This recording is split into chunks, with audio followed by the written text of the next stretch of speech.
রামনগরে মাথা কাটা দেহ উদ্ধারের ঘটনায় নয়া মোড়। শনিবার দুপুর 1টা নাগাদ ঘটনায় জড়িত 3 অভিযুক্তকে রামনগর থানা থেকে কাঁথি মহকুমা আদালতে তোলা হয়। শুক্রবার 3 অভিযুক্তকে গ্রেপ্তার করেছে রামনগর থানার পুলিশ। গত 9 মে রামনগর থানার চন্দনপুর কাজী উদ্যান থেকে এক যুবকের গলা কাটা দেহ উদ্ধার করেছিল রামনগর থানার পুলিশ। তার 2 দিন পরেই কিছুটা দূর থেকে উদ্ধার হয়েছিল মাথার খুলি। তারপর থেকেই তদন্তে নামে রামনগর থানার পুলিশ এবং তার ঠিক 15 দিনের মাথায় খুনের আসামিদের গ্রেপ্তার করল রামনগর থানা পুলিশ। শুক্রবার রাতে অভিযান চালিয়ে রামনগর থানার হামিরপুর এলাকা থেকে রাজীব বর, রামনগর থানার বারঙ্গা থেকে শামিল ইসলাম এবং দীঘা থানার মন্ডলা গ্রাম থেকে সোমনাথ দাসকে গ্রেপ্তার করে রামনগর থানার পুলিশ। এই অভিযানের নেতৃত্ব দিয়েছিলেন রামনগর থানার ওসি বুদ্ধদেব মাল। ভগবানপুর থানার ওসি, দীঘা ও মন্দারমণি থানার ওসি অভিযানে নেতৃত্ব দেন। তবে আসামিরা খুনের কথা স্বীকার করলেও কী কারণের জন্য খুন তা এখনও সুস্পষ্ট নয়।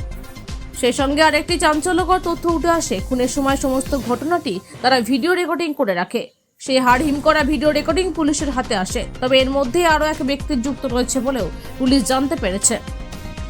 মৃত যুবকের নাম পুলিশ জানতে পেরেছে। যুবকের নাম রাজীব দাস, বাড়ি দীঘা থানার মন্ডল গ্রামে। ওই যুবক দীঘার একটি হোটেলেই কাজ করত। পুলিশের অনুমান হোটেলের কোনো ব্যবসা বা টাকা পয়সা লেনদেন নিয়ে কোনো সমস্যা রয়েছে কিনা তা খতিয়ে দেখছে। সেই সঙ্গে এই খুনের ঘটনার সঙ্গে আর একজন স্থানীয় যুবক জড়িত বলেও পুলিশ জানতে পেরেছে। ওই যুবক কয়েক মাস আগে দীঘাতে একটি ধর্ষণের কেসের সঙ্গেও যুক্ত ছিল। আমার নাতি হয়েছে। কি না, আপনার নামটা কি? সুশান্ত দাস।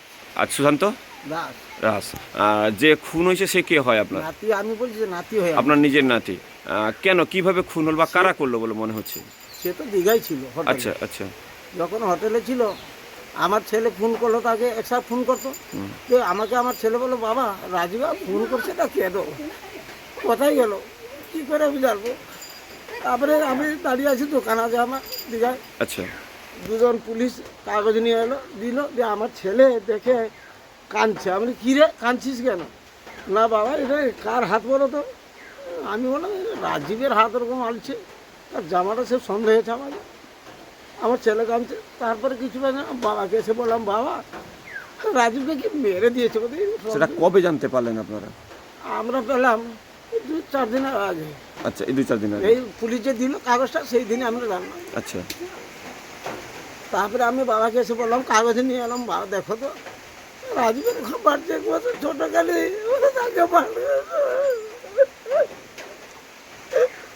কত কষ্ট করে মানুষ করেছি না। আপনি তার দাদু হন? আমাদের বাড়িতে থাকতো, মামার বাড়িতেই থাকতো আর কি। খেতে দিতাম। আপনার বাড়িতে থাকতো? মামার বাড়িটা কোথায়? আপনার বাড়িটা কোন জায়গা? এইটা আমার বাড়ি। এটা আপনার বাড়ি? এখানে থাকতো?